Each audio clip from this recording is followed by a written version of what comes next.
Welcome to another episode of Bucket List Coach Web Show Live, guys. It is National Aviation History Month.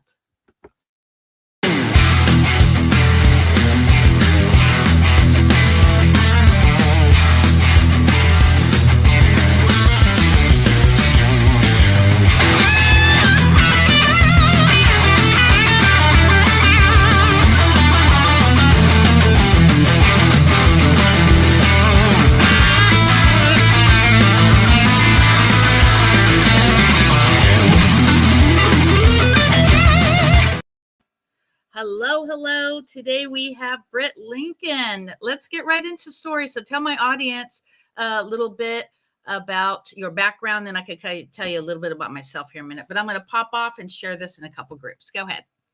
Okay. Hi, Cindy. Thanks for having me. I am Britt Lincoln, and my aviation story actually began honestly before I can even remember. I was raised by my grandparents on a farm in north central Montana, and we had a little grass strip out in front of our house. And my first airplane ride was actually in this Cessna 180 that's right behind me. I was 5 days old. My grandfather took me in my little baby seat, and he set me in the seat next to him and took me for my first airplane ride, and that's where it all began. And later on, he taught me how to fly on that grass strip in our Piper Super Cub, which is off the camera, but I'm actually sitting under the wing right now. It's right here to the left. I'm fortunate. I have both of the family aircraft that I grew up in and learned to fly in, and yeah, that's where it began. I actually didn't get my license until a little bit later on in life. I kind of went off and started my career, moved away, and didn't get my license until 2017, um, officially, even though I had already learned. And yeah, I began aerobatics in 2019, Wow. and it's kind of progressed from there. Wow, that's really the ultimate aviation bucket list. So my story, I actually live here in Southern California, but I grew up near Travis Air Force Base in Northern Yeah. California. And when I was 16 years old, I remember seeing a C-5 flying over, and I would lose it seeing that big plane. And at some point, actually, I ended up dating a C-5 pilot, and that kind of was a thing of the past because if you fly to Asia all the time, yeah, those relationships kind of go Yeah. down a little bit. Yeah, because that's Did tough for dating a pilot who's always out of the country. did he ever take you? Did you get to go on a C5 eventually? No, I did No. not. I did Oh, bummer. not. But I ended up working for the Navy because Air Force and Navy has always been my heart. I mean, I like Mhm. all branches of the military and I support, but Navy is really where I fell in love. And I ended up working for Mare Island Shipyard on a nuclear submarine. And Oh, that wow. same, I'm actually getting chills right now about it. That same year is when Top Gun came out. And yeah, I really lost my, what, for the F-14. I'm like the biggest Right. F-14 fan out there. And as a matter of fact, later on today, we do have a Top Gun pilot. We have a gentleman who actually worked on the Pride or the America as a green shirt, and then also a military policeman who was a military policeman on the Oh, aircraft carrier. wow.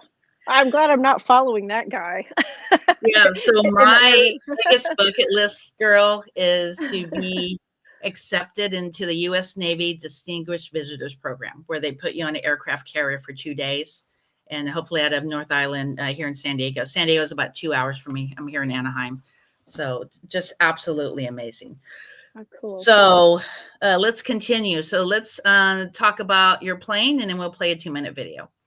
Yeah, for sure. So my air show airplane, I assume, is what you're referring to. It's Yes. actually not. It's not in the hangar right now. I left it down in Florida. It's getting some maintenance done on it, which I know we're going to talk about a little bit later. But it's an extra 330 SC. It's a single Oh, seat. yeah. The Yeah, it's a 330, single. baby. Yeah, single seat monoplane. So it's carbon fiber and steel tube airframe. It's powered by a Lycoming 580, and yeah, it's a beast. I mean, it's definitely like having a tiger by the tail, and it's it's incredible. I mean, the roll rate, the vertical penetration, it's fun, it's exhilarating, it's constantly challenging, and I love the airframe. It's a phenomenal aircraft.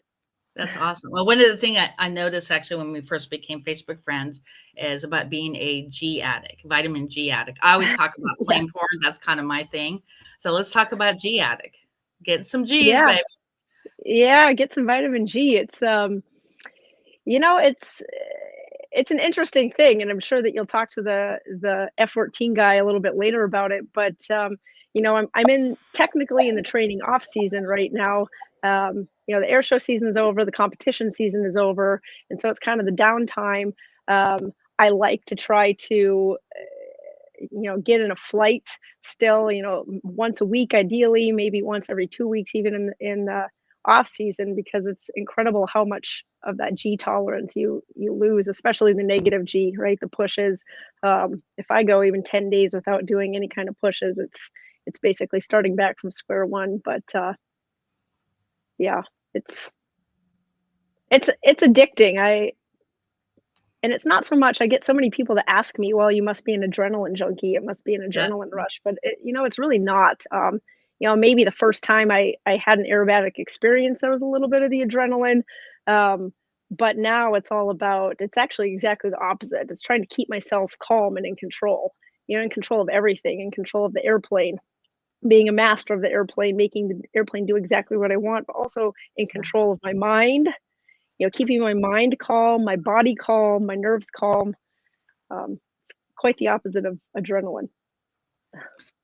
So another thing for me, actually, with Jeff Bourbon, I want to get in that plane. So if I had to go to Arizona, if you're here, Jeff, I want to get on there. As one of your favorite podcasters, that literally is my aviation dream. And also, there's a gentleman who started a nonprofit called Cajun's Aviation Dream, and I'm going to Mhm. be going on a Cessna here out of LA here probably in a couple months. I've been holding Oh, it off for long enough, so definitely want to mark that off. And of course, ah, later on today and next week, we're going to be talking about the EAA Air Show. Next mhm. week, I'm going to have one of the directors of EAA Air Show because next year I turn 60. So that's how I'm going to ring in the 60th year around the sun. I'm a huge aviation geek. And I believe there's around like what, 1,100 airplanes on a week air show? Oh, yeah, it's Yeah, it's pretty massive. probably it's way yeah, I'd say it's way bigger than that. I mean, if you're an aviation junkie, an aviation enthusiast, I can't think of a better way to celebrate your birthday. That's fantastic. Definitely. And they do Yeah. have a Lady Aviator Day. I think it's on Friday of that week. Yes, yeah, there's a big women, yeah, the female aviation. I don't there's a word for it, and it's not coming to mind. They have an actual name for it. I can't remember it off the top of my head, but yeah, it's a really big thing. That's cool. So let's talk about some other things. So, what got you enthusiastic about continuing your aviation dream? Like, what continues you, drives you? Is it the adrenaline, or what gets you going? You know, for me, with the specifically speaking about the aerobatic stuff, which has obviously become such a huge part of my aviation journey and my story, um, you know, it's really just it's constantly challenging me, and it's a constant way to improve my skill set and my experience. And again, I know I mentioned it before, but going back to, you know, mastering the airplane and really understanding the entire flight envelope, everything that that airplane um, can do and will do, and you know, exploring those edges of the boundaries. But it also, you know, it translates into my other aspects of flying. Even when I'm flying the 180 or the Super Cub, obviously I'm not doing aerobatic flight, but all of those skills translate, and it's and even to some level, like the confidence, right? Like I know how to control an airplane. I know what to do. I know how to feel. You know, it's not just the mechanics of it, but it's also the feeling of the airplane and understanding um, your airplane and the feeling and what to anticipate, what it's going to do, and it just, you know, it continuously makes me a better pilot. Yeah, and actually, when the Yak 110 comes out here to California, I have a chat, and I'll say Yak 110 coming hot, and then I have the video Yeah, coming through after yeah, that. Last year, I had a chance to sit in the cockpit, and he let me, operate the elevator and stuff like that. So that Yeah, I saw the picture in the that was intro. I saw the picture of huge. you in it. How cool. Yeah, that was really amazing. Because you want to come in the cockpit over at Line Air Museum? I'm like, yes, hello. When do I Yeah, do it? 1 o'clock on Friday. I said, I am there, dude. I'm all over it. that's So we're gonna awesome. play the video and then we'll chat a little bit more. Okay. Whoops.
Wow, that was absolutely amazing. Wow. Thanks.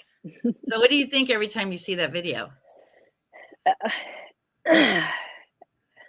I'm a perfectionist, so I see all the errors that I made. Oh, really?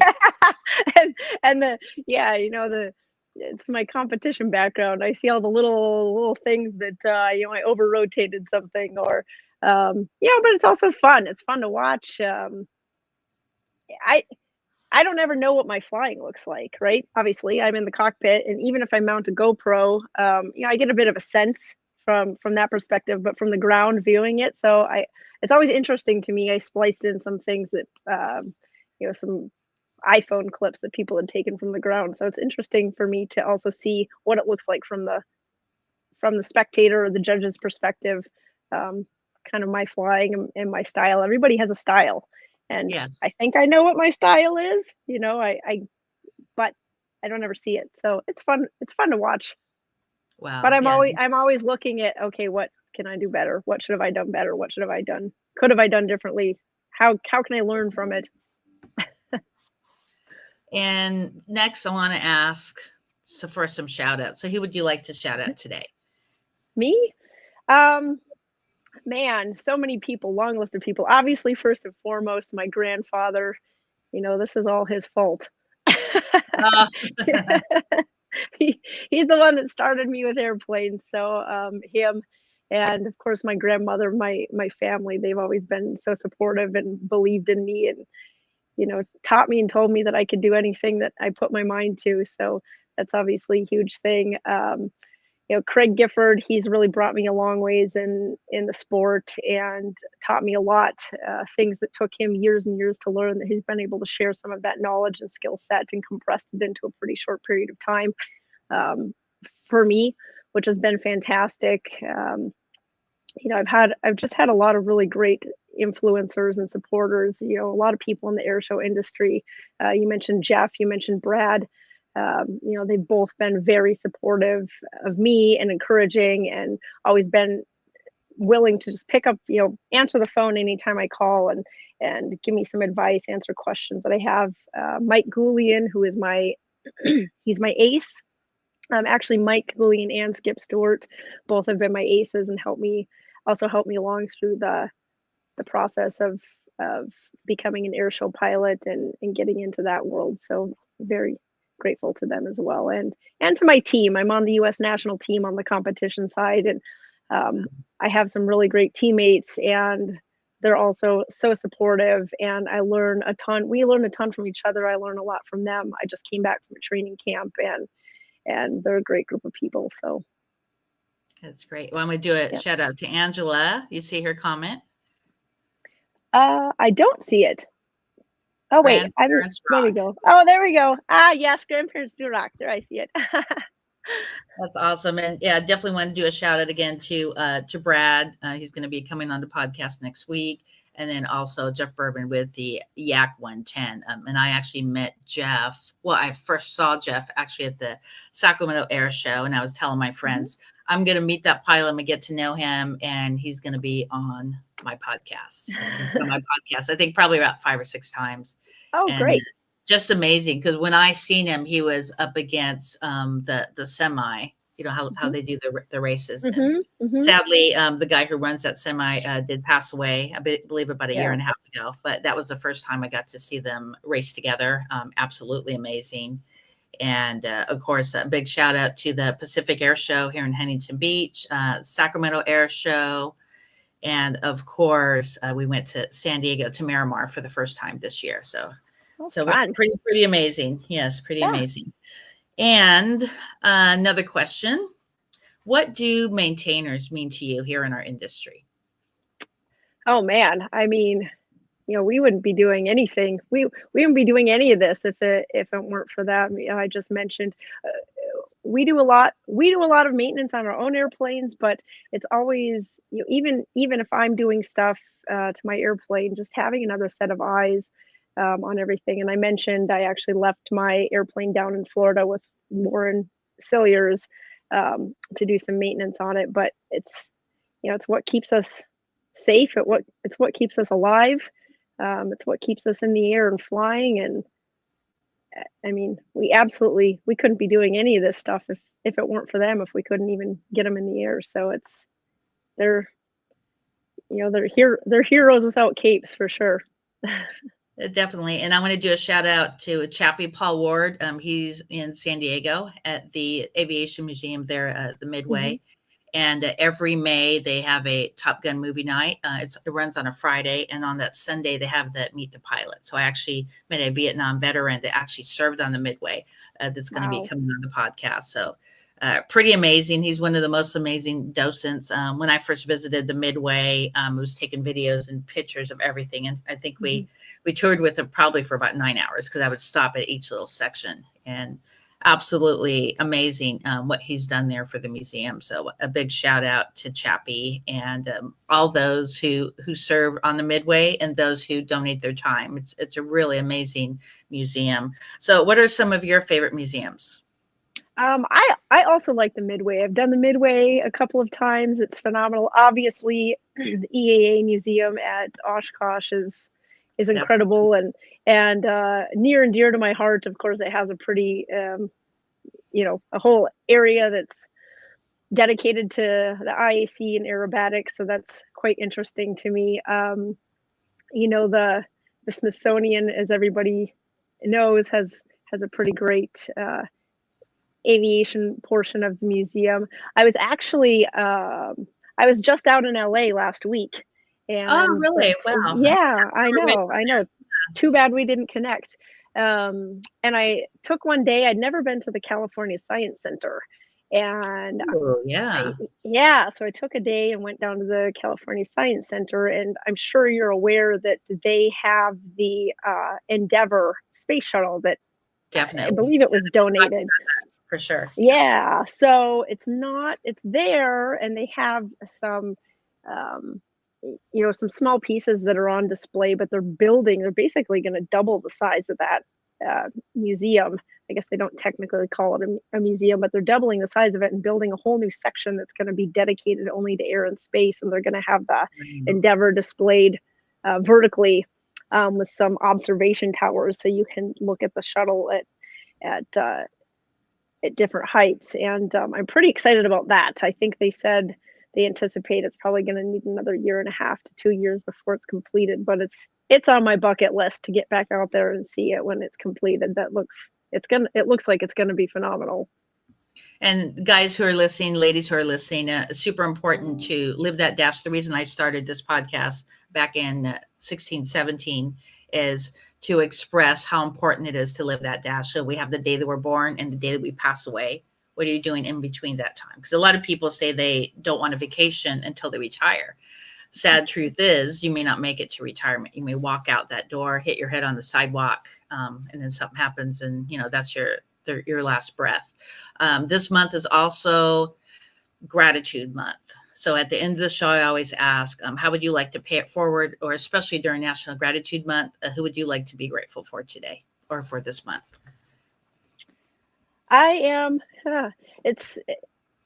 It's interesting that you ask that, because it's something that I've really been focusing a lot in my own life, and just gratitude and the things that I'm grateful for, and trying every day to focus on something or someone that I'm grateful for. And, I recognize and I realize that, being able to do this and being exposed to aviation at such a young age, and being able to continue that journey and, and even take it a step forward, that I'm very fortunate.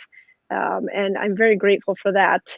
And again, just going back to my family and that support system, and so grateful for them and always being there for me. And, and sharing that, not only just sharing that passion with me, the passion of flight and aviation, but encouraging me and believing in me. And, even when I came home and said, okay, well, Grandpa, you taught me to fly and you did all these things. Well, now and he always used to say to me, when I first started learning to fly, he would say, well, keep the oily side down. Right. And so now I always joke with him and I say, well, it's keep the oily side up. It's a hashtag I actually use in a lot of things, but just, grateful for the support and encouragement, even when it was beyond, what his wheelhouse was and what his area of expertise was. And of course, for everybody that's believed in me and supported me and continued to support me. And yeah.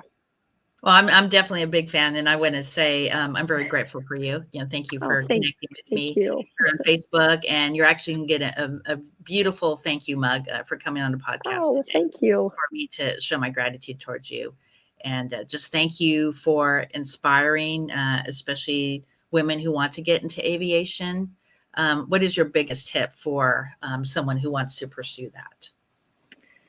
I would just say, set a goal and have a goal and have a dream and just pursue it. And there will be difficult times along the way. There will be obstacles and road bumps. And, unfortunately, there will probably be people that you encounter that are discouraging or try to knock you off your path. And just stay focused and believe in yourself. And if you're encountering those things, find a support group, find mentors, find people that, maybe that's not necessarily their thing, what you're trying to pursue, but that they believe you and support in you, and surround yourself with positive energy, positive people, positive influences.